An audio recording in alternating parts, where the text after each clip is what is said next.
Welcome to the Occult Rejects. This episode, I got a few of us with us tonight, and we got a surprise guest, or a very important guest, kind of. I was looking forward to this, and I know last time when she was on, she had mentioned that she had a book coming. So I was very much looking forward to getting her back on to talk about that. You know, I always love having people on with books. And I will say, this one I actually did start reading. Most of them I don't. So, and I also say there was a lot of things just in like the first 15, 20 pages that started making me Google shit, start thinking about stuff as an occultist. So if you are into the occult, I can just tell you from the beginning of the book, there's some really interesting facts in there that you may not know about that could get you down different avenues and rabbit holes. But before we get to her, we will let everybody else plug their shows. First, Ethan Indigo. Let everybody know what is going on and where they can find all the amazing stuff, please. Well, thank you so much, Nick, for involvement, and thanks everyone for being here. Always stoked to communicate with everyone. Gina, I know this is going to be awesome exploration of symbolism. I am a writer, author, and the usual suspects, trying to promote stuff and share interesting things. Ethan Indigo Smith, exoteric and esoteric writing. So always appreciate communication. Yeah, thank you very much, sir. And Lisa, the occult reject mad scientist. What is going on? How's it going? I'm very excited to be here. I finally get to be on the same screen as Brooke and Gina because I heard the last one and it was a lot of fun. I kind of felt a little jelly because I wasn't on it. But anyway, I am excited to hear about this topic. And the only thing I want to plug is occultresearchinstitute.org. A couple of our contributors, a couple of the rejects contribute to the site. And so if you'd like to take your content in literary form, please check us out at occultresearchinstitute.org. Yes, thank you very much. And Brooke, please let everybody know what your deal is and where they can find all your amazing work as well. Well, I'm also very excited to be here and share the stage with you guys tonight and hear more about your experiences, Gina. I'm really excited to dive into that. You can find me on Instagram at Dark Florida Podcast. I have a show. We talk about all things crazy from Florida and beyond. So this is right up my alley. Thank you very much for joining us, Brooke. And last but not least, JJ Vance, not the vice president. Good evening, sir. Nick, greetings, sir. Appreciate the invite as always. Fellow rejects, always enjoy conversating with y'all. So looking forward to it. And Gina, nice to meet you, ma'am. JJ Vance, host of Operation GCD, and more notably, not the vice president. Got Operation GCD lives on Wednesdays, Fridays with Nick, a little roundtable conspiracy culture discussion, and then Operation GCD Sundays Patreon, where I tell tales of true crime and high weirdness that I've encountered in my adventures. Now, looking forward to the conversation. Oh, yeah. Thank you very much, sir. And finally, we got Gina Black. The book that she has, I didn't plug the name of that yet. It is Etched in Stone, and it is Decoding Hidden Meanings in Cemeteries, which now people may understand why I liked it so much. I'm really huge into architecture, and who doesn't like graveyards and cemeteries? So, I mean, for me as an occultist, how I look at a lot of art and architecture and just, stuff like that, sculptures, I think there's a lot of, like she's saying, hidden meaning. So I was very, very happy to, get her on and to talk about this. And she gave me the book. So that's awesome. Gina, thank you so much for coming on. That is what's up. Can you please let everybody know what your deal is and where they can find all your amazing stuff? Yes. Hi, my name is Gina, and I recently wrote the book that we're talking about tonight. Thank you so much for having me. And I'm so happy to be here with all of you guys. And so I am a paranormal investigator, photographer, and author living in South Florida. I am close to Fort Lauderdale, Miami area. And in addition to the book about cemeteries, I'm also an investigator. I co-founded a paranormal team, and I enjoy experimenting and also helping some local locations close to where I live as far as fundraising and getting people in to learn about the paranormal by investigating through fundraisers. So I love all things spooky. I love a good mystery, which is why I, got into the whole topic of writing this book. And I'm just really excited to talk about it with you guys. Thank you for having me. No, thank you very much. I know you probably got into this in the first episode, but unfortunately, we're going to go back to it again. I guess, what was it that made you write this book? I mean, besides the fact that you love, graveyards and cemeteries. Well, it started around the pandemic when I was kind of, along with everybody else, going through the isolation of all of that and feeling a little cooped up and a little in need of a project. And I decided, to take out my Nikon, and I was just taking photos for fun. And I decided, I'll go to a cemetery. That's a quiet place that I can kind of be on my own and still have some space to be creative. So I started taking pictures, and I started noticing more and more on the headstones in this particular historical cemetery that there was a lot of repetitive art. And as somebody who I have an art background, and photography is just one of the things I do in the art field, I really started looking into it more and more. And hence, that's how I kind of found myself down the rabbit hole with cemeteries and the beautiful artwork that is inside of them. And I travel a lot. So I started to go on tours, historical tours. I started talking to people. And it's one of those topics that if you find yourself in a cemetery and you happen to come across somebody who's a volunteer there, or someone who's a docent, or someone who, whatever the story is, why they're there, a lot of times people are very passionate about sharing the history and the stories with you. So that's kind of how I started learning more and more of the hidden meanings. And I began talking about it on Instagram and TikTok. And I really didn't think it was going to get much of a response at all, because I figured, okay, a few fellow weirdos might enjoy this topic. But lo and behold, it kind of launched my page. I really started getting a lot of followers after I started talking about this. So it was a pretty neat experience to kind of make that connection with a lot of people. That is great. It was interesting. Around the time I think I had, came across your work, I had been filming I went to Yale a few times and filmed, and I did the cemetery over there. I can't remember the name of the cemetery, New Haven, I think it is, or whatever. And then I had, for some reason, just thought about going to the cemetery in Huntington over by where I was. I knew there was some old people there. And that's when I had started noticing, I'm like, wait, I saw that same artwork and design on a different tombstone over in Yale. And then I started realizing, I'm like, oh, I wonder what's up with that. I started thinking about it. And literally not too long after that, I came across your account. And that's why I was like, she's looking at the same shit that I just started noticing myself. She's going on about. So I just thought it was perfect timing. But I again, even when I went to Yale, there were some really crazy, wild headstones there that I just don't think it's artistic. I was just bored and just came up with this, and this is a vision I had when I was sleeping and stoned. I don't buy that. It's very elaborate. But I guess somebody did ask in the chat, and I'm pretty sure that it's probably multiple places. I don't think you just went to one place. Somebody's asking which city is represented in the book.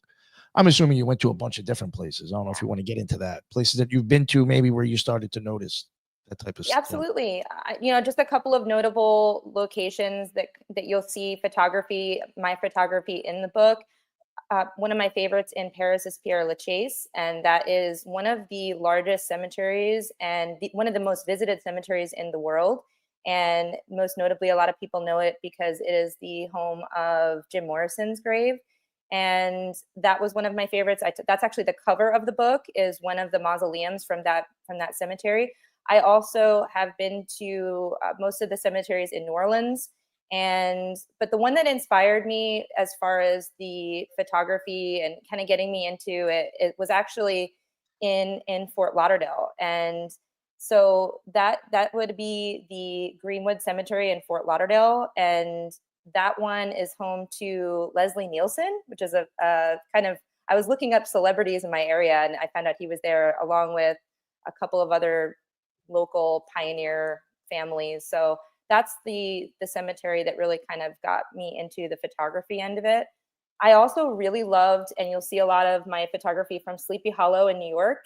And another one that I talk a lot about is a few of the London cemeteries, most notably the Highgate Cemetery and Brompton. So there's a bunch of different cemeteries from all over the world in the book. Now, did you notice?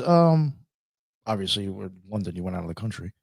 Did you notice some things from there that you're like, oh, I noticed that same type of art from ones that you've seen here, or anything like that? I think in the UK, we have a lot of parallels with our American cemeteries of the Victorian era, specifically from the UK to the US. but I think a lot of other countries will have their own flavor, if you will. And, I would say Greece, when I was recently in Athens and the surrounds, there were some very notable aspects to their cemeteries that we don't have here. And in Japan, they look very different than what we have here. In Mexico, they're very different. So I think everybody kind of has their own spin on it, but there are some factors that we have in common, which is, an interesting, I think, nod to humanity in general. Yeah, I had noticed there were certain like over in Yale, I noticed the same type of skull design on the top of certain tombstones that I noticed in Huntington. And then when I started looking into it, I realized that that was kind of like specific to like German. So it was kind of like German art for a tombstone. That is, and a lot of German immigrants in the United States, you'll see that in New England. And there was a shift between the time of the Puritans coming in and everybody, as time went on. When they first arrived, you see a lot of very dark, very grim artwork on tombstones. So you'll see the skull and crossbones. You'll see skulls with bat wings. And eventually they become softened, and you'll see a transition that happens where these same motifs get softer and softer. And instead of skulls, they turn into cherubs, and they'll turn into angels, and they'll turn into ladies' faces. So because over time, death became not so much something that should be feared, but something that people wanted to celebrate and kind of look more upon in a romanticized way. So this shift is pretty interesting. But yes, a lot of the European influences can be seen specifically in New England. Awesome, thank you. One thing I wanted to get into, like, I know, I really don't know where to start. I mean, it was like maybe I should look at the questions that I was telling you I was going to ask you about. One thing I thought was interesting was the whole thing with the gates. I never had realized, like, you had said, I think the whole cemetery gate thing kind of came from like a Turkey. Yes. So the way I sort of targeted the symbolism in the book is I wanted to find the origin, the beginning of the symbol. And if you look back through history, the oldest sources of iron gates actually came from the area of Turkey, and it was the Hittite people, and they built them around the perimeter of their kingdom, their villages. And eventually that design made its way around Europe, and it became very popular during the Middle Ages. But when it came to cemeteries, a lot of Victorians were looking at things like castles, and they were looking for just ornate elements to beautify these locations. And that's where we see the quintessential cemetery gates coming into play that we know and love. And they were, a lot of people know them as the purpose of keeping people out. They were a very strong material that was hard to, you couldn't really bend your way through them. They were also kind of put in place to keep out animals and scavengers and people that were interested in grave robbing. But the Victorian reason for using them specifically for cemeteries is actually a superstitious one. And that is that a lot of people thought that iron was a material that could keep out witches, fairies, and spirits. So by putting iron gates around the entire property, you were preventing spirits from following you home. If you go inside the cemetery and then you see a family plot that's also surrounded with iron and a little door, that was something that you had to keep shut. When you walked in and you visited your family members and you mourned, when you left, you closed the gate. And it was considered bad luck for anybody to keep the gates open because they were concerned with these energies following them home. So it was a superstitious factor as well.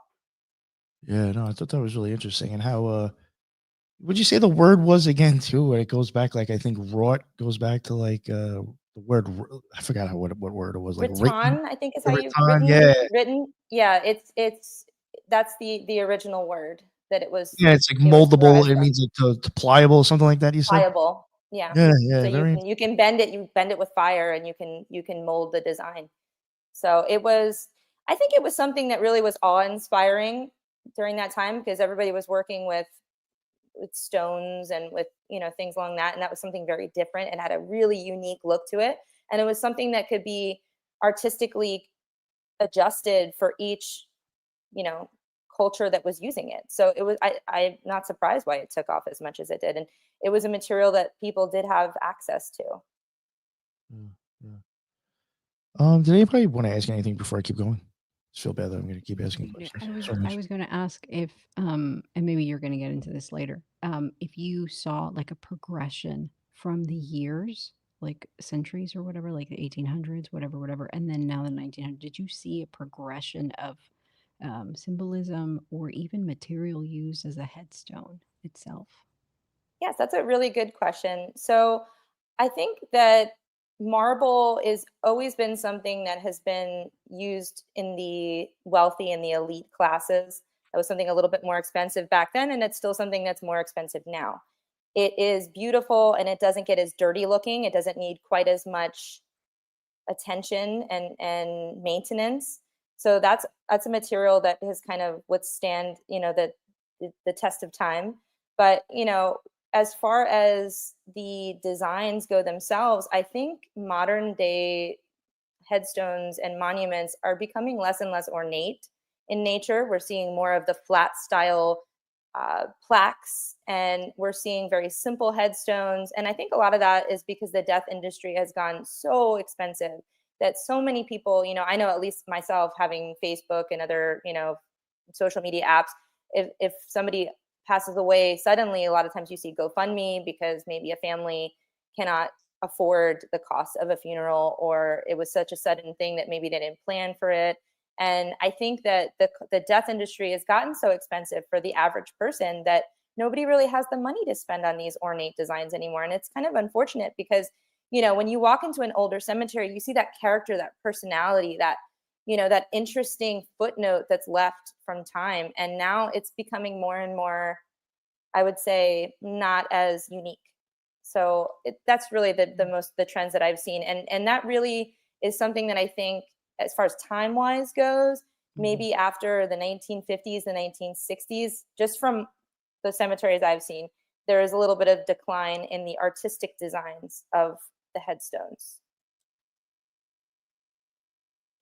I think you nailed it with the death industry, that it seems like there's probably more emphasis or more money being spent on the casket and the service, and then come the headstone, it's not really as much. But yeah, I would agree with that. Brooke, you wanted to ask something, correct? I did.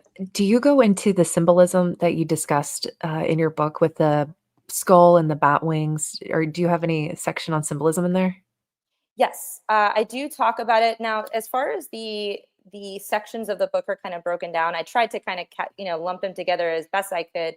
But there is a section on light and dark where you can see the progressions from the more, I would say, the more macabre, the darker styles, and how they progress into a little bit more of a softer edge, and why. I explain all the different things, and it's mostly about a shift in society where we went from the God-fearing Puritans and the Pilgrims, and they basically, there was just, you had to live under God's roof, and if you did not follow God's way, you were going to die. And this was the fear that was imposed on everyone. But slowly over time, and especially once you get into the 1800s, and I would say in its peak, the Victorian era, which is the mid 1800s to the early 1900s, there's much more of a shift in romanticism. People are reading, there's more education going on. And also there was a lot of death, and people had to deal with that mentally. So, if your husband went out to war and your child got, yellow fever, and your other child is suffering with, tuberculosis, all of these things, and then you had to bury your family, they had to put some sort of beautification into that situation so that it wouldn't feel like they had nothing to live for. And I think that all of those factors really contribute to that shift from the skulls and the bat wings into more of the angels and the flowers and things like that. And instead of where you would see maybe, in the 1700s, you would see more of that, the skull, no matter what the age of the person who was buried there. You will see lambs for babies. You'll see more flowers for the females. And I think that was a way for them to visit those sites and really feel good about connecting with their feelings and their mourning. So it's an interesting shift in society. And also around the same time, of the Victorians. We didn't really have, in the United States specifically, we didn't really have a public parks program. So a lot of cemeteries were really places where people could convene socially. So you might go to church and then bring the family to the cemetery for a picnic and kind of hang out. And, it was not viewed as a macabre place to be. It was a normal place to be. And, I think when the introduction to more and more parks started happening, that people started leaving the cemeteries, and then it kind of sunk back into that, more of a macabre place and not a place that everybody wanted to be anymore. So it's an interesting shift, and I find all of that art to be very interesting. Personally, I like spooky designs. That's some of my favorites to find, but I understand why maybe people would have wanted something a little softer. Well, and when you speak about the Victorian era, spiritualism really was on the rise during that time. A lot of seances and those cemeteries, like you're saying, did have those morning chairs for people to sit in. And you're right, they would have picnics and talk to their loved ones or friends who had passed on. This is post Civil War era. And I'm sure, have you investigated Casadega? Yeah, I've been I there. figured. Okay. So for Nick and the rest of the rejects, Casadega is here in Florida, and it's home to the most psychics per capita in the world. It's the psychic capital of the world. There's the energy vortex there, and it was founded by this gentleman named Colby, and he had this whole spiritism movement there. And there's a cemetery there with a haunted chair, they say, called the Devil's Chair, and it's wrapped in a lot of folklore. To the point where some say that some have gone on midnight on Halloween and sat in the chair and have disappeared. So the locals kind of take it pretty seriously and try to keep people from going in there. But it's really interesting you say that. Do you think that there's actually some truth to those claims, or it's just fiction? I visited there actually not long ago. I was there, I want to say it was June of 2024. And I was on an investigation in town, and my team and I, kind of spent some time at the cemetery. And I think it's a really fun local legend, but I don't think there's anything to it. I think what it is that we have a very paranormal charged town. Casadega, like you said, it was very much a center for people that were drawn to the paranormal, that were drawn to seances. And then you have this very ominous looking chair in a cemetery. And I think as time went on and, time passed, and you have all these people that are probably coming into the town visiting, because it essentially did become a little bit of a tourist attraction for our state. And nobody knows why the chair is there, and it looks very ominous. And if you get up close to the chair, and this is something that's very small, so I don't know if everybody's seen it as been, but if you look on the left side of the chair, there's a little tiny wooden cross that is kind of adhered to the chair. And I don't know if that was part of the original design or if somebody added that, maybe because they thought that they were warding off any evil. But I think it was what it was. It was a mourning chair for the family at that particular plot, because it is a large family plot, to sit and spend time and enjoy the space. And I think it just became the subject of spooky legends. Everybody has their local, I know there's always going to be the story of a guy with a hook, or there's going to be the story of a girl that's hitchhiking on prom night that disappears in the car. Everybody has their little local ghost story. And I think it's a fun one, but I don't think there's any way that someone's going to disappear on a chair in the cemetery. But it's maybe fun to try if you're brave. I bet you Nick would sit right in it and do whatever. Yeah. You should, Nick. It's a cool area. You go to Disney, and then go. I really want to go over to what is that? Coral Castle. I really want to go there. That's by me. That's actually the furthest south. That's right before you get to the sea. Yeah. I know. I've looked at it like compared to other things. I was like, oh, I could go to Florida for that. And I'm like, how close is it to Coral Castle? Oh my God, it's another fucking 4 or 5 hours. Well, if you really want to do that, I can give you some areas around there to make it worth it. But that area there's not really much going on there. And depending on your vibe of vacation, I know for me, sometimes I want a vacation where I'm not around people. And then sometimes I put myself in the thick of it. But that area is very cool. There's a lot of spooky stuff around Coral Castle. Awesome. So. I did want to show real quick. This was even something Brooke reminded me of it when she asked about certain, I guess, skulls with wings. These aren't bat wings, but these were the things that I had noticed that were in Huntington and Yale, and they're both skulls that had just different variations of wings on them too. That's actually the same kind of like style that I had noticed in different. And I don't know if they're from Germany, but yeah, I don't know if that's them, but I noticed them in both, and they're very old, from like the 1700s. Interesting. Yeah. Gina, you'd mentioned earlier something about the ancient Hittite folks inventing Yes. this iron gate situations. Is this the only trend that we adapted into, burial, ceremonies or rituals, if you will, from the Hittite folk? That I didn't do a deep dive into the Hittite folks, but I just researched the origins of gates. Where was the first gate ever found? And they were credited with creating the first, what we would consider an iron gate. And they used it to keep people away from their, like their villages, Sure. it was meant to as a defense. And as time went on and trading and everything kind of became what it became, more and more people started borrowing that idea, and then it kind of morphed into what we have today. But they were Sure. the first to create it. So it was more But of a cultural trend, not a burial trend then. Right. But when I in the book, when I talk about a symbol, I start at the beginning and I talk about the origins of that symbol, and then I talk about how it relates to different cultures. And for Sure. example, if you're talking about, let's say, deer being a symbolism, the first deer we're going to see is going to be from cave paintings that were found in France and other areas of the world. And they represented the life force for certain, groups of people. And, they were so important to them that they felt the need to paint them on the walls of caves. So that's sort of where I go with the origin of where's the first time we're seeing this symbol, and why was it important to those people, and how did it influence others, and what is the progression of the symbolism. And of course, That's an awesome.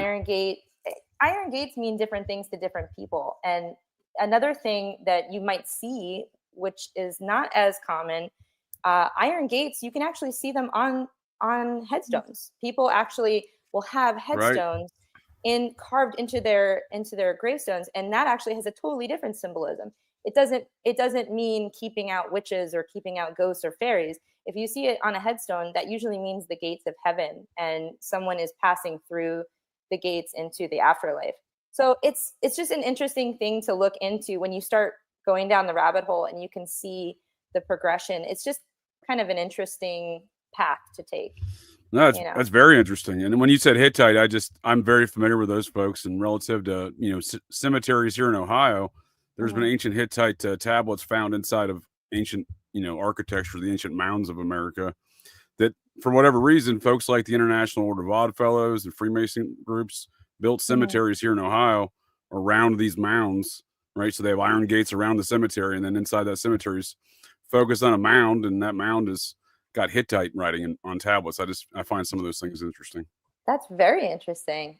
And the Freemasons have a lot of interesting secrets and symbolism. So yeah, and I think you do actually get into a little bit of that, right, in the book, I think. I touch upon it because there are certain fraternal orders, especially in the United States, that there are so many commonalities across our country where you're going to see a headstone that has a Freemason symbol, or you're going to see the Daughters of the American Revolution or the Women of the World. You're going to see these fraternal orders, the fraternal order of the Elks. There's so many of them. And what's kind of interesting is being a member of those fraternal orders was so important to that person that they chose to put that on their final resting place as a prominent symbol. So it's important to note because there are so many of them. And I actually have been asked a lot of what they mean. So I did a little research into just the basic, what each logo means and why they use the symbols that they use. But I kind of left it for surface value on that, because the book really wasn't about the fraternal orders. It was more about the symbols. But it's interesting to me that was such an important part of someone's life, that's how they want to be remembered. So yeah, that's believe it or not, that's kind of a way. JJ's done it himself too. I've done it. When we've researched before, you can go and check someone's gravestone, and sometimes you might find things out just from the stuff that's on there that you can't find anywhere else in news about them. Yeah, when I was That's a sitting there great like, well, point. I didn't know he's a Freemason, but he has the fucking thing engraved on his tombstone, so obviously he was now. You know, he just That's a great point. Like, I found that out just the other day when I was, recently when I was looking at Robert the doll, the guy that the onset of that cursed damn doll there in Florida, the guy who gave it to his grandson was Dr. Joseph Otto, who was a prominent Freemason and doctor there in Key West, and real big on the top of his gravestone is the compass and squares, so you can't miss it. Yeah, I investigated that doll, and it's such an interesting thing in Florida to do. If you're ever in the Keys, it's very cool. Oh, Beware. I'd recommend That's going. my only forewarning is don't go.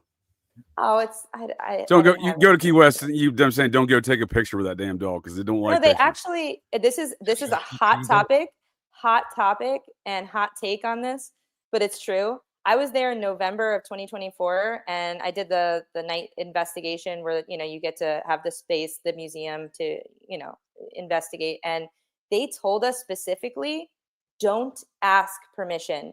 That they had someone come in and some psychic or medium or whoever, somebody that they trusted, told them that was the wrong thing to do because somehow by doing that, you're inviting the spirit in because you're communicating with it, you're opening yourself up to it. So they actually have a policy that's changed, and they said, please don't ask permission.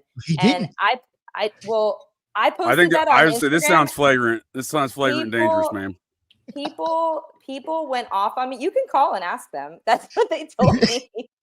I'm saying I don't doubt you, man. I'm just saying this rule seems flagrant and dangerous, just like it was when I wandered in there one day with no knowledge of a cursed doll. I didn't ask permission. I said, "Damn your curse! I'll take a picture anyway." And 13 years later, I tell you, that thing's no good. Maybe it's a I took a lot of pictures. Back and ask it.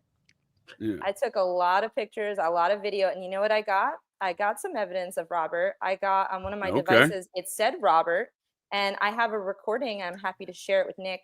It is a device that's kind of like a spirit box, and I was asking questions, and I wasn't getting any responses, so I said something along the lines of, I was with my husband. I said, my husband doesn't think you're real, but I do. I think you're a pretty cool guy.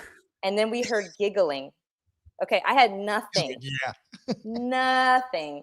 And then I got giggling to that comment. So I just think that this is the thing, if you go in there and you act poorly, then it's kind of like, you mess around, you find out. And I think that's what happens to a lot of people is they try to taunt the doll. And I think there's no difference between that though and just the law of attraction. If you are going to be a jerk, you're going to get that karma back. And some people, I think, that taunt the doll and treat it badly. I'm not saying you did that, but no, I did that. That's fair. That's a fair assessment. Okay. I said, I was just saying, maybe he was already pissed off and he took it out on you. Yeah. See, I was complimentary and I told him how much I liked him because it's true. I think he's a cool guy. My attitude. It was not my attitude. I got in hindsight, I was way off. In hindsight, I was way off.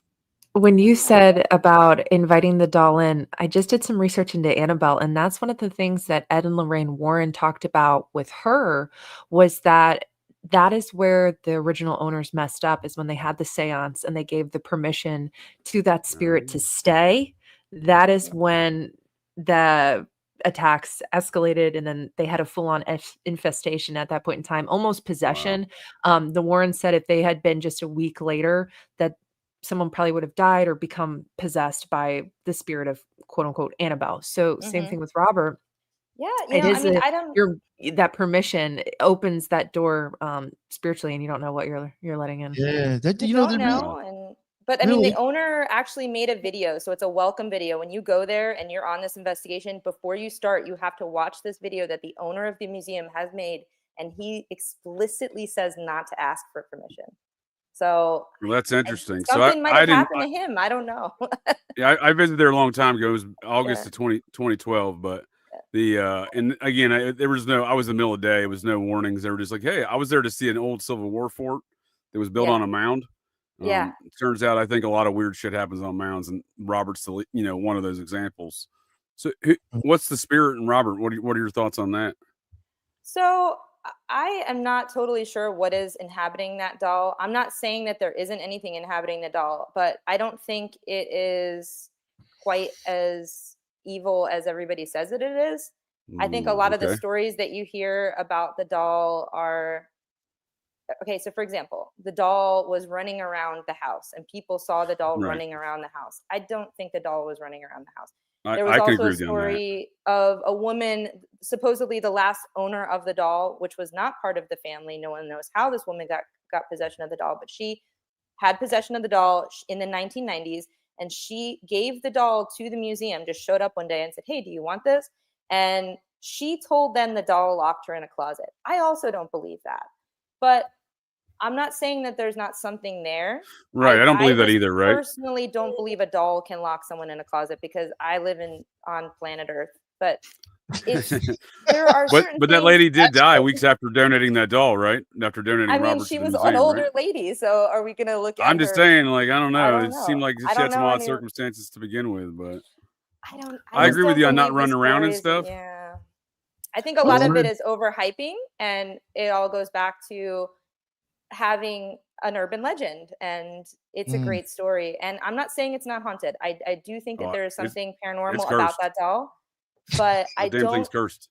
I don't You think know, if you are kind and you are not being aggressive and you are not antagonizing it, I don't think you have anything to worry about.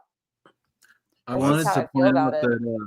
that Yeah. the whole idea behind having a gate is to not have the proverbial Robert follow us home, right?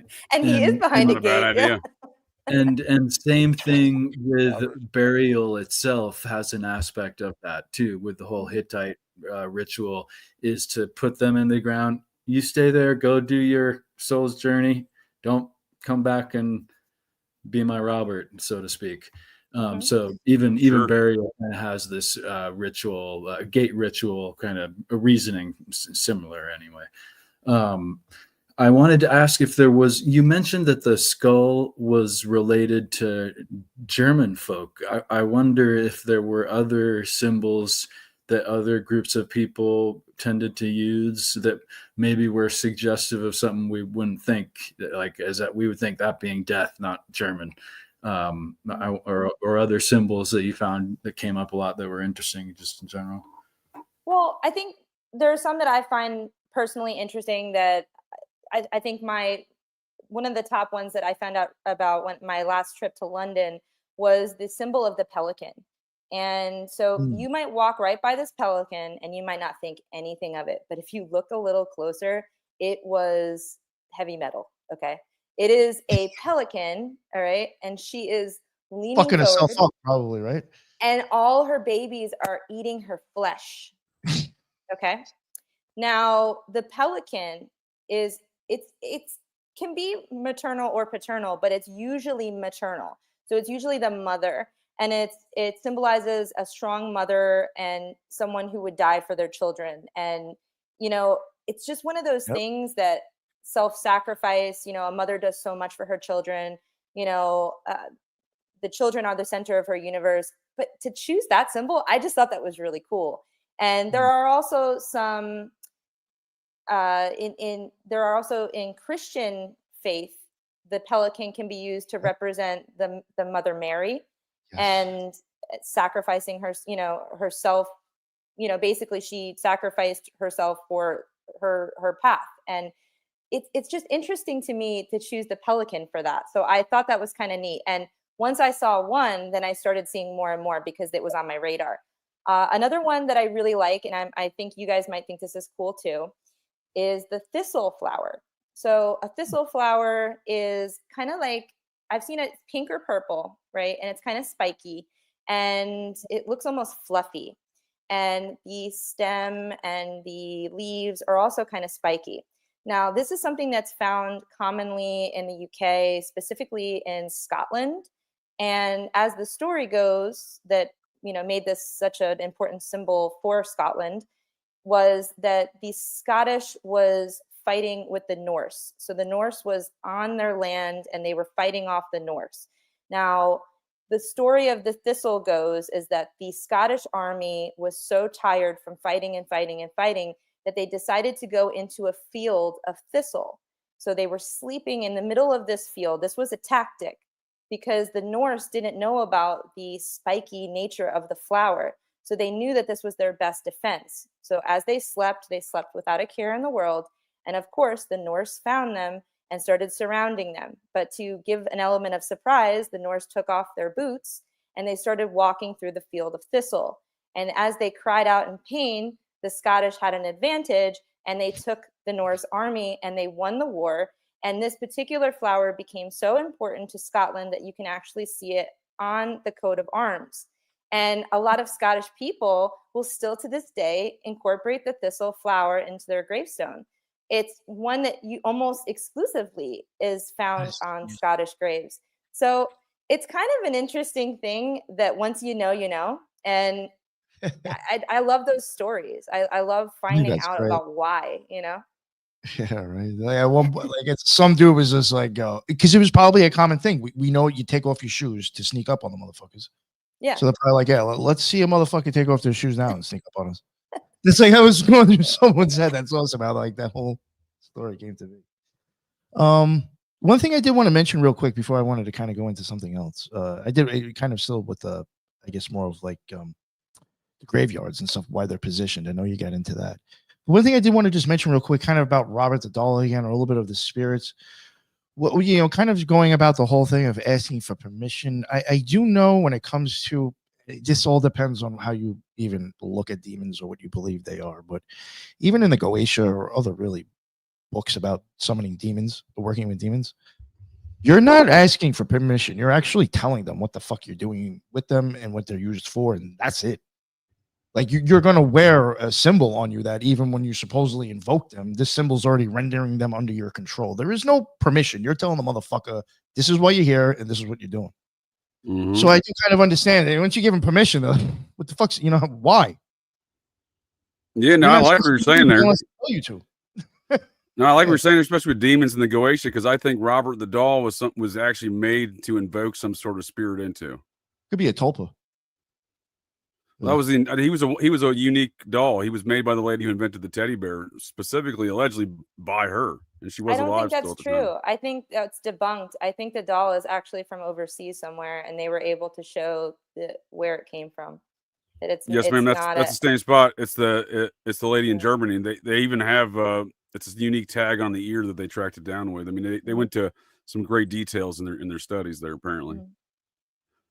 I don't think it was handmade by the housemaid, or there was a lot of that going around that the nanny or whatever made the doll, and that was debunked.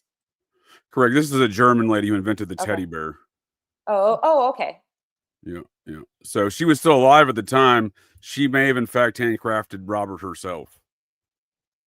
So, and again, you know, speaking to these kind of, Nick, you're saying the demons in the Goetia, this kind of Germanic lore of things, and I think where I also assert Mickey Mouse comes from in a demonic form as well, from some ancient demon creatures of that era, of that region.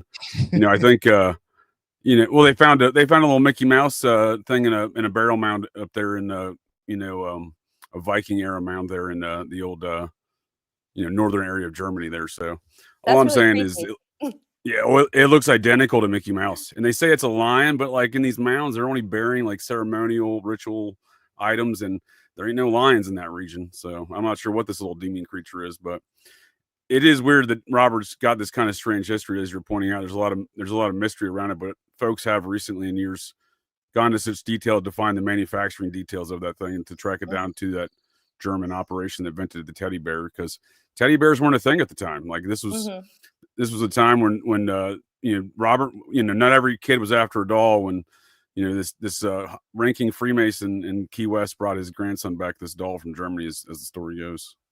But I would say that as far as the curses go, and this thing being invoked, made on purpose like that, like I know a lot of it gets blamed on the nanny because they're from the Bahamas or whatever there, and there's some hoodoo or voodoo references. But I would point more fingers towards Dr. Joseph Otto, the Otto family and whatnot. So they're Freemasons.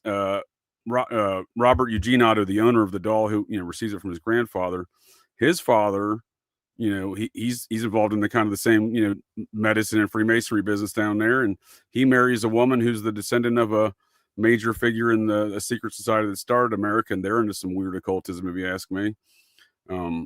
Her great grandfather was an admiral in the wars of 1776. But so you have this weird epicenter of activity of weird occultism already right there. But then they also mix in with that lady's family. They come, the Parkers. They come from the Bahamas. Mm-hmm. So they're not the only ones that would possibly be influenced by hoodoo or voodoo in their general occult practices already. So I know a lot gets blamed on the nanny, but I look more towards those families and whatever they were into. I don't believe the nanny theory, because I think the nanny was very close to Robert, and if she was close to anybody in that family, it was probably the child. And I don't see any reason why to put something evil on a toy that who wants to deal with that? Getting the heat off the parents. I just think that the whole thing is a little suspicious, and I just personally don't think the nanny had anything to do with it. But I'm not saying that there wasn't anything paranormal about the doll. I think the doll thing is strange. I think that when there's too much smoke, there's some fire, and there's too many stories about that doll for there not to be something strange. But I don't think it's quite the magnitude as some people report it as being. I just don't. But I don't know. To get back to the cemeteries, I did want to ask you, if you don't mind, you had mentioned stuff, and I find this interesting just for a lot of occult reasons. Even kind of when it comes to the Abramelin, you're supposed to face your house should be facing to the east in a certain way. Mm-hmm. So directions count for rituals. Yeah. You had mentioned, I think, at the beginning of the book and throughout at some point in your book also that the way some cemeteries and graveyards, the way people are buried are specific sometimes to the religion, and there could be different burial practices depending on, I guess, the religion. Is there any stuff like that you could maybe get into a little bit about the whole why it's facing which way and for what reason? Yes. So it's very common for Christians to be facing the east, because that is where the sun rises, and the sun represents the son of God, Jesus. And it is thought that when the resurrection comes, that's where Jesus will rise. So the graves are typically facing in that way if you are religious. And many, many, many headstones in the United States, especially the older cemeteries, you will see that as evidence of Christian graves. Then there are, for Jewish graves, typically they will face, the foot of the grave will face the entrance or the exit. Usually it's the same place, the gate of the cemetery, because the idea is when the resurrection comes for the Jewish people, that they will raise up, and their spirits will walk out. And then there is the Western facing graves. So that's the interesting one that I find, is a lot of Western facing graves in older cemeteries. So this doesn't apply to newer cemeteries. This is, we're talking 1800s here. That in Victorian properties, when you saw a grave that faced the west, this might have been someone that was ostracized in their town as being a witch, or someone that they thought was unholy, or someone that just wanted to give the middle finger to the town and the people that believed in God. Maybe they were on the fringes of society, who knows? But there are a lot of people that in death, their graves were placed west, not by their choice, but because the town thought that they were witchy. And there's a really good example of that in Florida. So in Tallahassee, you could look up, is a very famous story, a really sad story of Elizabeth Budd Graham. And she has a beautiful headstone.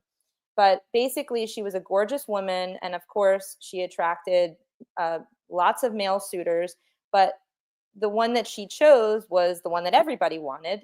And, he was a successful man in town. And there became a bunch of rumors that she charmed him with witchcraft, because maybe she wasn't the most wealthy, high society woman. And why did he want to marry her? Oh, she must be a witch, because I don't want to look in the mirror and face the fact that I have flaws. So I want to project all this nastiness onto another person. So everybody started stirring the pot in the area and started this rumor that Elizabeth Budd Graham was, and her nickname was Bessie, was a witch. And when she died kind of suddenly, the town actually had her grave facing west. So if you go to the Tallahassee National Cemetery, you're going to, or I should say the Tallahassee cemetery, not the national one, but the Tallahassee City Cemetery, you'll find her grave is one of the only ones that faces that way. And it's become a site, which another topic I talk about in the book is tradition tipping. And that is when people come to a grave specifically to leave gifts and to acknowledge that maybe an injustice was done to someone. And that you can see this also as evidence in the Salem witch trial memorials. People come from all around and they leave tribute items. Maybe they'll leave a flower or a coin, or they'll leave, something special like a teddy bear. But these people that are doing it have no connection to the deceased, but they're doing it out of respect for an injustice. And that is one of the graves that we have in our state where people come from all around and leave her presence. But it's just an interesting thing because it's in the older cemeteries, it's they ostracize them so much in life and they continue to do it in death that, it's kind of a sad situation. But nowadays, graves face any old way. It just depends on the plot. It depends on, how much you want to spend. And it's all arbitrary now, but it's an interesting thing to look at. And you can typically, even if someone's grave doesn't tell you what their religion is, you can kind of figure it out based on that. That's awesome. Brooke, you want to add something? I do, if that's all right. Yeah. So with your work in cemeteries, I know you said you've done some paranormal investigation when it comes to Robert the Doll. Have you conducted any other paranormal research while in some cemeteries and found some more, let's say, charged than others? So that's a really good question. And it's one of those things in the paranormal field that is a hot topic. Are cemeteries haunted? And I think some of them really, truly are, but I would say most aren't. And I think for me, usually when I'm in a cemetery, I'm taking pictures, I'm there for the art, but sometimes I'll bring a spirit box or, something like that with me. And I have gotten some interesting evidence in cemeteries before.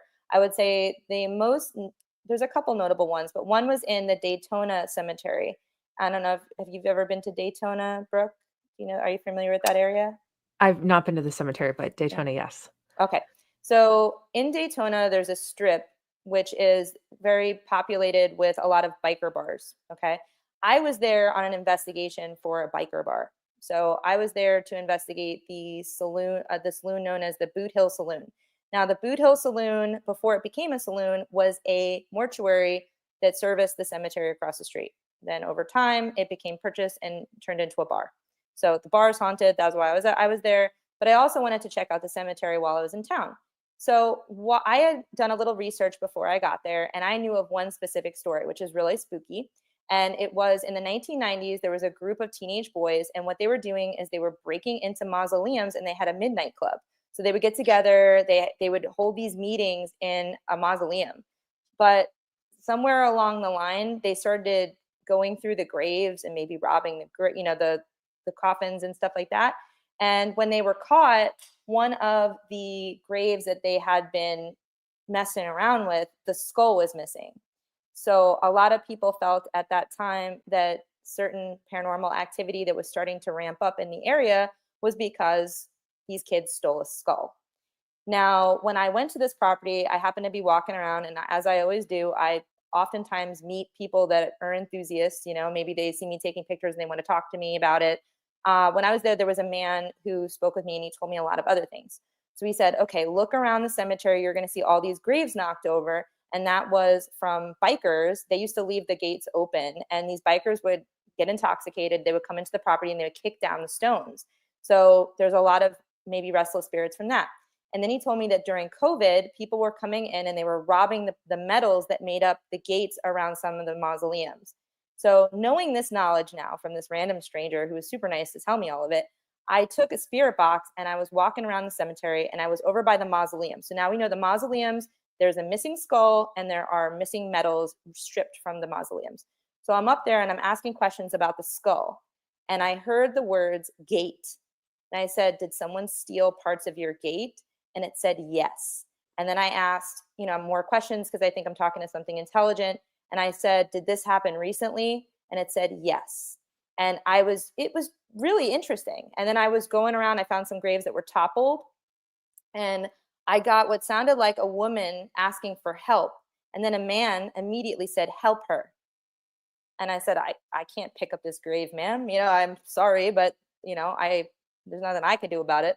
It was just really interesting. And when I spoke to the staff members at the saloon, which when I was done, because I was there to do an investigation that night, they told me that they see apparitions all the time because they close up and they're leaving, and it's usually kind of quiet around like 2-3 in the morning, and they see what looks like ghostly lights walking around in the cemetery. So they think it's haunted. So that was pretty cool. And then the other thing I wanted to mention was in St. Augustine. Are you familiar with St. Augustine?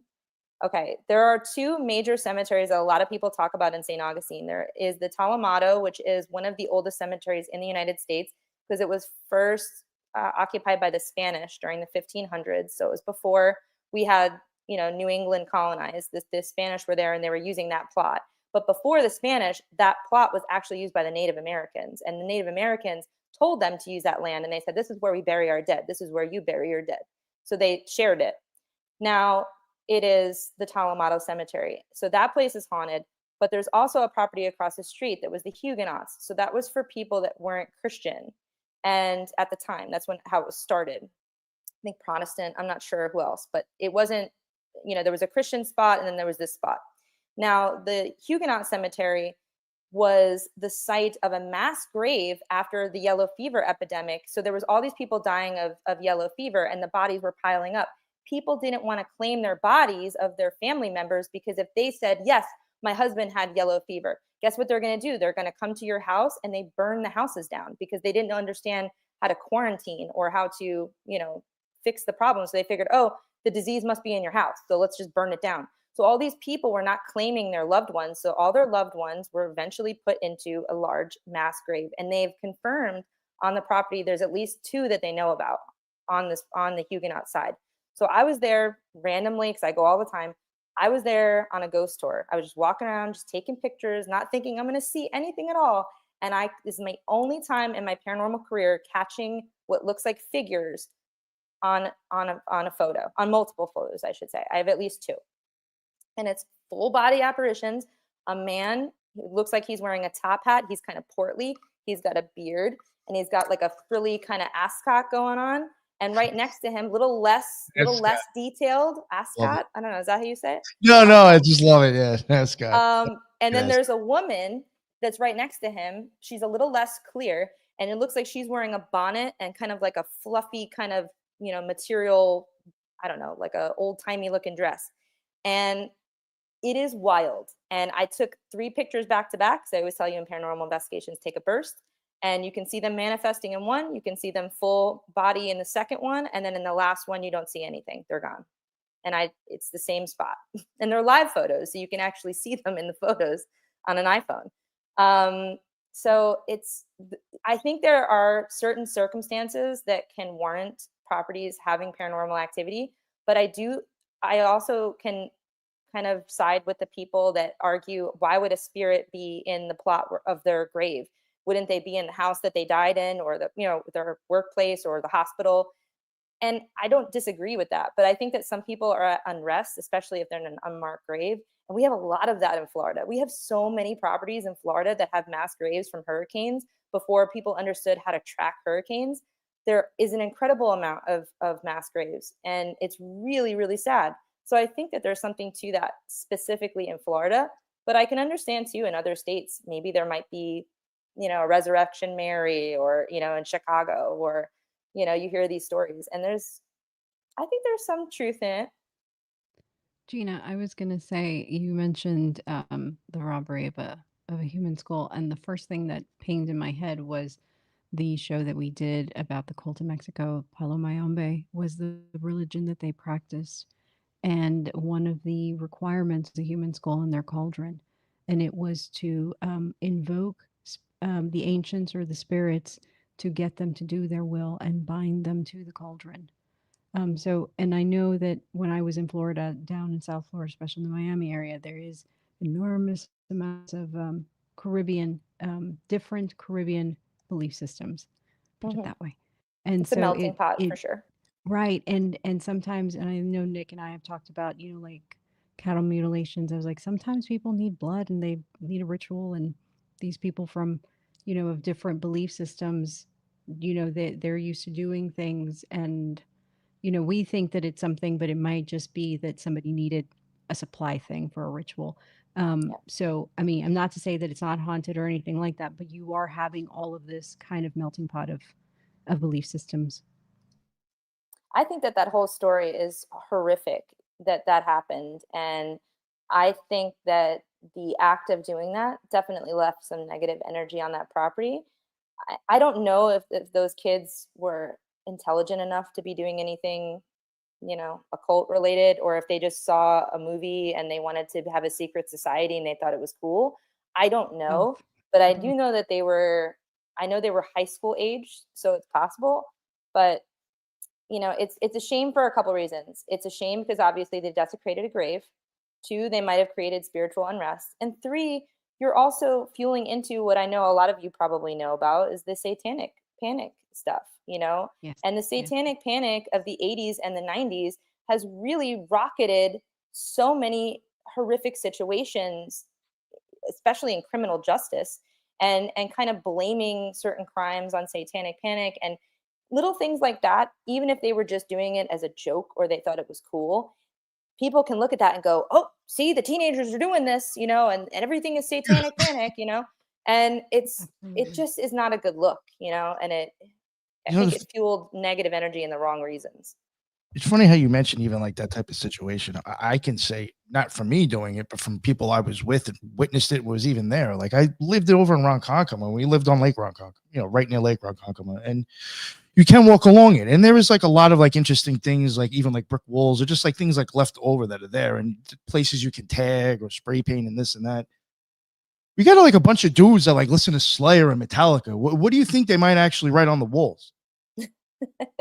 And people literally saw that and thought there was satanic shit going on. That's how fucking ignorant people can be just because the symbol's there. A kid must have been killed. Yeah. Well, some of that was intentional, right? Some of that was intentional. You had folks like John Todd telling folks that Dungeons and Dragons was Satan.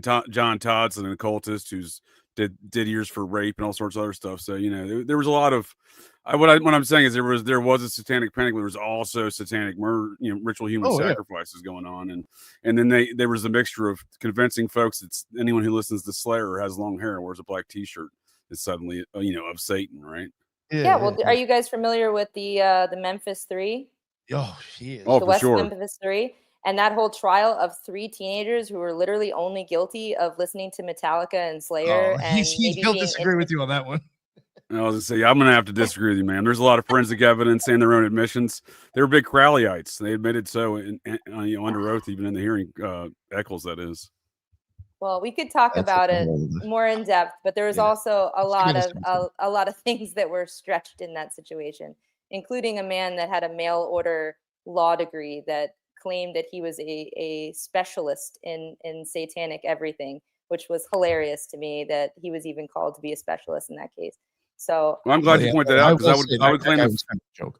Yeah, I would claim the fix is in on both sides. But if you listen to the original detectives' work, those fellows on the ground and their reports, they did a great job. And they even got some great admissions from all parties. So a lot of stuff was spun later. And again, I think the fix was in trying to come on the state to mix it up, because this is an occult network, I would argue, is a large and extensive, but nonetheless, as far as keeping these matters under control, not that, those guys were working for somebody. I'm just saying it's a network that covers its own tracks, if you will. But there's a lot of forensic evidence that does not do favor for any of those gentlemen. And today they claim to be innocent, but on paper, they signed an Alford plea. An Alford plea, by its very nature, is a plea of guilt. I'm aware of what plea they used, but there was specifically the kid who was the one who admitted guilt, who had the mental capacity of a 9-year-old, and he was Jesse Miskelly. And he was interrogated without his parents' permission, and all of those recordings are available online, and they are absolutely coerced in every way, sense of the word. And are you familiar with the statements of Damien Eccles, probation officer? No, I'm not off the top of my head. They don't bode well for Damien. I understand Jesse Miskelly, and again, I don't disagree. I'm not signing off on the full-fledged nature of all those activities that went on in that investigation and proceedings in court. But A lot of it became a circus, if you ask me. But I'm saying that the initial investigation, the guys on the ground, those initial detectives, I give them 2 thumbs up for their police work, because they did some great stuff there. And I'm not saying that, again, they didn't possibly want to get more evidence from all parties, but again, the evidence they got from folks like the probation officer of Eccles, et cetera, where he had statements that what you would call an investigation would be statements that are reserved to the investigators, and they call them polygraph keys, for an example, would be one reference. And it's something that when you're questioning your suspects or just any kind of in your investigation, that if folks know those details, then they know something about the intimate details of the crime. So Eccles had numerous of those flags with his probation officer and under questioning. All right. Well, again, back to the cemeteries. Yes. Yeah. I apologize for geeking out on the ritual human sacrifice murders. Yeah. I understand that, but it is cemeteries on this topic for sure. Yes, I did want to start asking you about symbolism that were on these things. You also did mention, I think, beehives, correct? Mm-hmm. Yeah. Could you maybe get into that, like some of the things you noticed? So a little bit about that is kind of the idea of community and of, working for the greater good. So it's, one of those things where the bee is by itself, it can't accomplish much, but together it can accomplish many great things, which is an interesting symbol to be found. I haven't seen any myself, but I know that they exist a lot in the Midwest. And there are some ties, I want to say there's some ties to certain fraternal orders that may also have the beehive on there as well. Yeah, I know Mormons and Masons, huge with that. Basically the same thing. I also know you did mention, I think, in there, roosters, correct? Mm-hmm. What was the situation? That was something that you had noticed, I guess, on specific. The rooster, I actually have to look that one up. I don't remember that one off the top of my head. Is it the rooster specifically, or is it the chicken foot? No, it's the rooster. Okay. Yeah. I know that could be a symbol for Mercury or like Hermes sometimes. So. I'm sorry, what? I know it can be like a symbol for like Mercury type gods sometimes. So the rooster, faith, victory over death, strength, fidelity, spiritual protection, and power. As far as the areas you're going to see a lot of that in, there are a lot of areas around South Florida that you're going to find roosters, because roosters are common in Cuba and they're common in Key West, and they're also common in Tampa, believe it or not, because a lot of the Cuban population moved to Tampa. So you see a lot of those there. I haven't seen any myself, but that was something that I talked about when I got into the symbolism of the animals. And that's cool you bring up that they're spiritual protectors, because the chicken foot, I brought that up. That's a sign for protection and warding off bad spirits. And then depending, sometimes you'll see the nails painted different colors.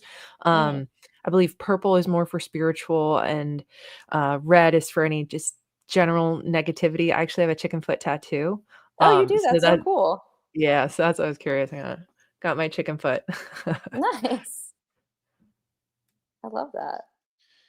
Was there any other like we've gone on a bit already. I mean, but was there any other like type of symbolism that you think you can like maybe mention, or that you noticed that you would like to talk about? Sure. Certain kind of like either symbols or art or whatever, I guess. Okay, so there's one that I really like as someone who likes to read. There are a lot of books that you're going to see on headstones and mausoleums. Now, an open book usually means that a person's life was cut short, as in they didn't finish reading the chapter, they didn't get to the last chapter. Sometimes if you see the book closed, that can indicate that someone made it to their last chapter and that they had a long and happy life. And then sometimes the book can mean, in a lot of situations, it can represent the Bible. That is usually the third most popular one. And another one that I thought was kind of neat, that is mostly found in the South, I found from my research mostly in Florida and Texas, is the shells on graves. So in the grave itself, almost like laid into the concrete. And that was something that you found a lot on African graves. And the idea was that the ocean brought African Americans to this country, and that the ocean would bring their spirits home. So I thought that was kind of sweet. And I found that to be an interesting, and I have found quite a few graves that have shells on them. And the interesting thing to note about Texas is they're obviously, and depending on where you are in Texas, you might not be very close to the water, but there were people that lived in Texas that were charged with going to the ocean and collecting water to, I guess, harvest salt. And a lot of those people that did that were African American. So the shells were a nod to that too, which was interesting. And yeah, there's quite a few different symbols in the book. I do talk about just about every flower. And what's neat about when I work with this publisher was that I don't have pictures of every single flower in the world on a headstone. But what we did was we made some AI images, so that way, if someone is in a cemetery and they do find a flower carved into a grave, you can, you'll have a guide to kind of look and try to match the flower. Because sometimes I found in my wanderings, you might see something that looks like a daffodil, maybe it might be something else, maybe it could be a morning glory, maybe it might be some sort of lily. So it's kind of nice to have at least something in your hand that you can quickly kind of shift through to see which flower might mean what. And there are quite a few different flower symbolisms, which are pretty neat. Did you notice a lot of daisies? I do see a lot of daisies, and that was one that came up as purity, I think is the main symbolism to that one. And you see it a lot on younger people's graves. And one thing that came up over and over again was daisies kind of reminded people of just joy and happiness and the light of someone's life. And that was something that came up a lot, as somebody who was the light in a family was often given daisies. Did you ever notice daisies and seashells together? I have not seen That sounds daisies like and a cool seashells together. No. Yeah, the reason I even asked daisies is because when you mentioned seashells, I do believe they're actually in occult symbolism. I think they're both used for the same thing. You cut Also, one I mean, down. if you see seashells carved into the graves, but not physical seashells, Yeah. if you see seashells carved, a lot of times that is a Christian symbolism, and it had something to do Okay. with baptism. So I know we talked a little bit about scallops last time, the scallop shells, but because you said that you were talking about the Venus and there being eyes and something, but in Christian symbolism for graves, a lot of times when you're baptized back in the day, they used to do a big scallop shell and they would scoop it and they would pour the water on the person's head who was being baptized. And in a sense of Christianity, if you have a shell on your grave, it often symbolized the willingness to forgive the original sin of Adam and Eve and to devote oneself to God. That's interesting. And it's interesting how you mentioned. I love how you mentioned the pouring of the water, because this is like one of the reasons why I think the seashell, and I would even seashell, the daisy, and too, kind of like represents the same thing in the eye. You have the back part of your eyeball. It has the vitreous humor in there, and that is where the blood is, which I think is a symbol of like the blood of Christ in some way. As you come down and you hit the sclera, no, the ora serrata, and then the lenses that goes over there. It looks like a seashell or a daisy, and then right underneath there is where the water is in your eye. So it's like, it's literally like the seashell or the daisy's there, and there's the water right there. Like it's the same fucking image. So I do think like you actually see the baptism, in my opinion, is in the eyeball.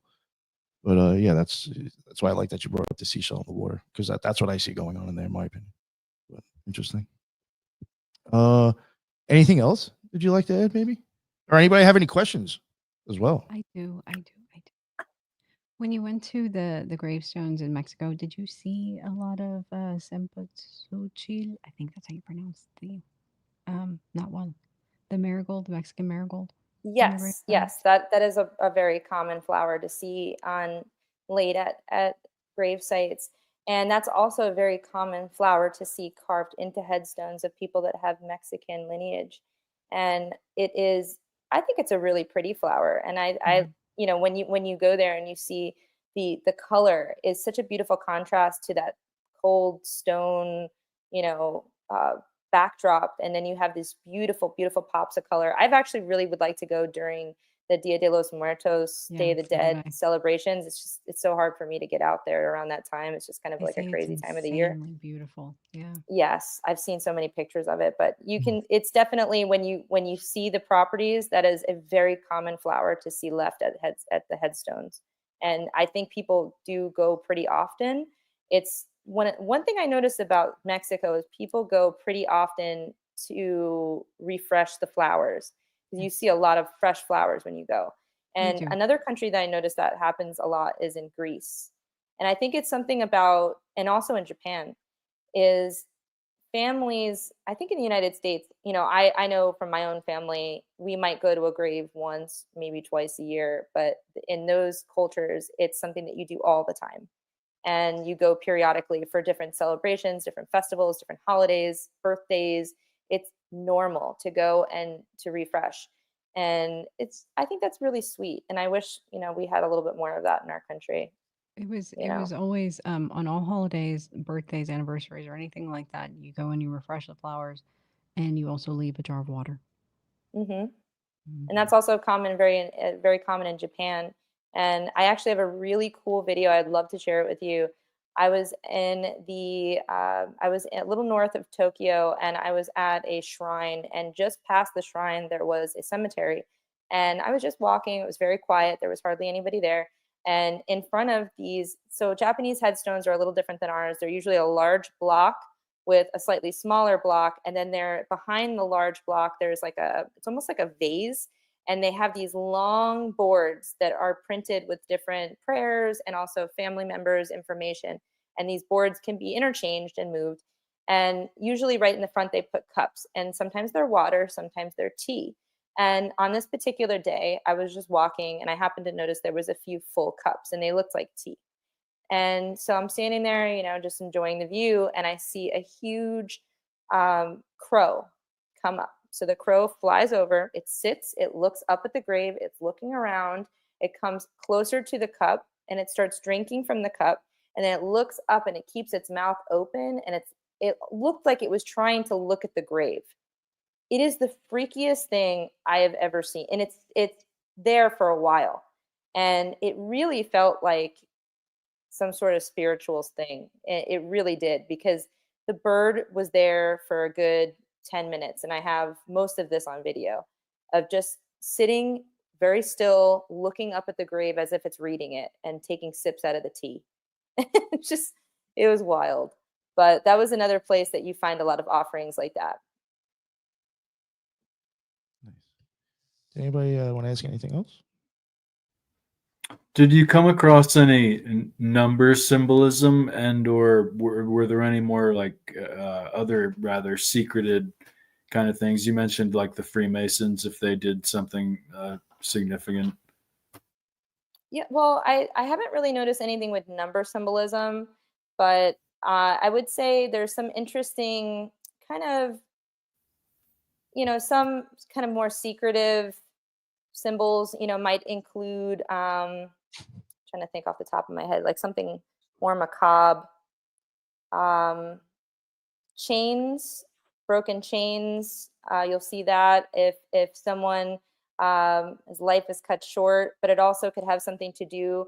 I saw, and I don't want to say it for sure, but there was something to do with maybe breaking chains from your religious path, like breaking chains, breaking out of the norm.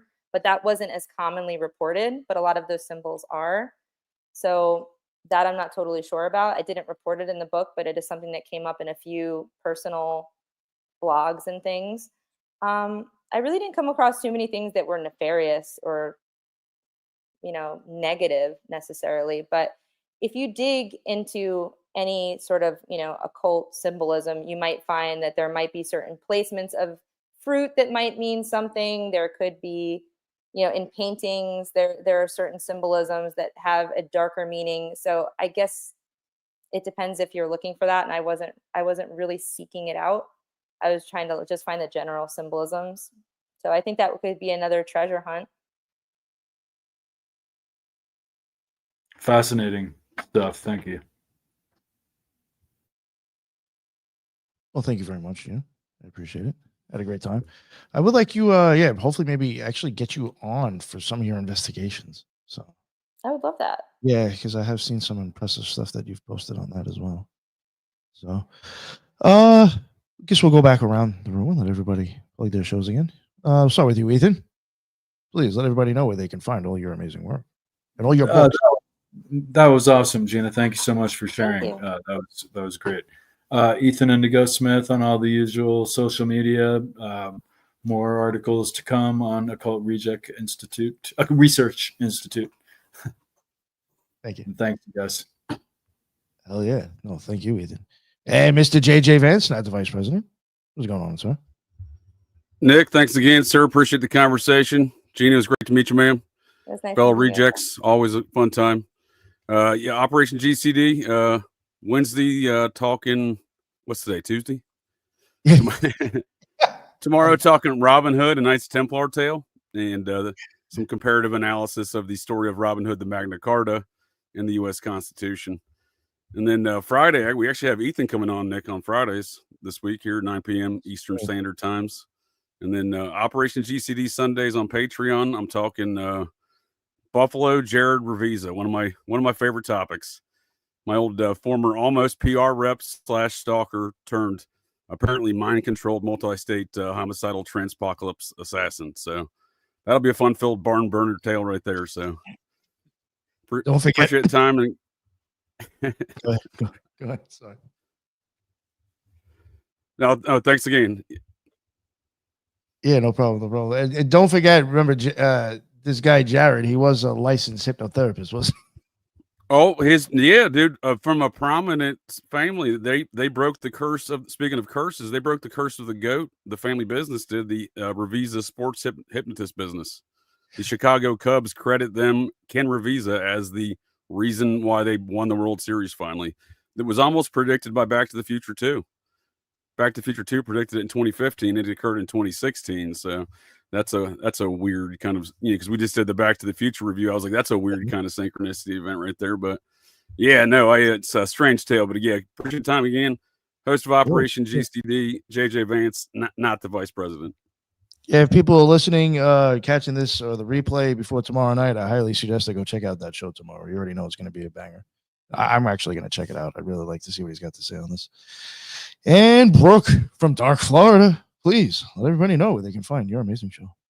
Yeah, you can find me on Instagram and wherever you get your podcasts at Dark Florida Podcast. And thank you for having me on again. Love joining the fellow rejects. And it was so nice to get to talk to you, Gina. You've given me much to think about, especially because I know somebody dropped in the chat about cemeteries and cryptids, and they do overlap a lot. So I'm anxious to get a copy of your book so I can start seeing some more about it. Thank you. And I'd love to talk with you about some cryptid stories of my own. I know that wasn't really the aim tonight, but it's definitely, you live in a fun state for that. So we certainly do. And last but not least, Lisa, what is going on? You call Reject Midside. Yes. Gina, thank you so much for that. Like Brooke said, so much, like I wrote down so many notes of things to look into. And I appreciate all the work, the research that you did going to all these different cemeteries. That's a big deal, I think. And I look forward to looking into listening to your investigations on some of this other stuff, because I think that kind of ties everything together. But anyway, thank you so much. And thank you, fellow Occult Rejects, as well. And the only thing I have to plug is occultresearchinstitute.org. Thank you for the invite. Awesome. No, thank you. And finally, Gina, please let everybody know where they can find your work and where they can find your book, please. Well, thank you so much for having me. I really enjoyed our conversation tonight. And I am so happy to meet all of you guys, Ethan, JJ, Brooke, and it was nice to see you again, Lisa and Nick.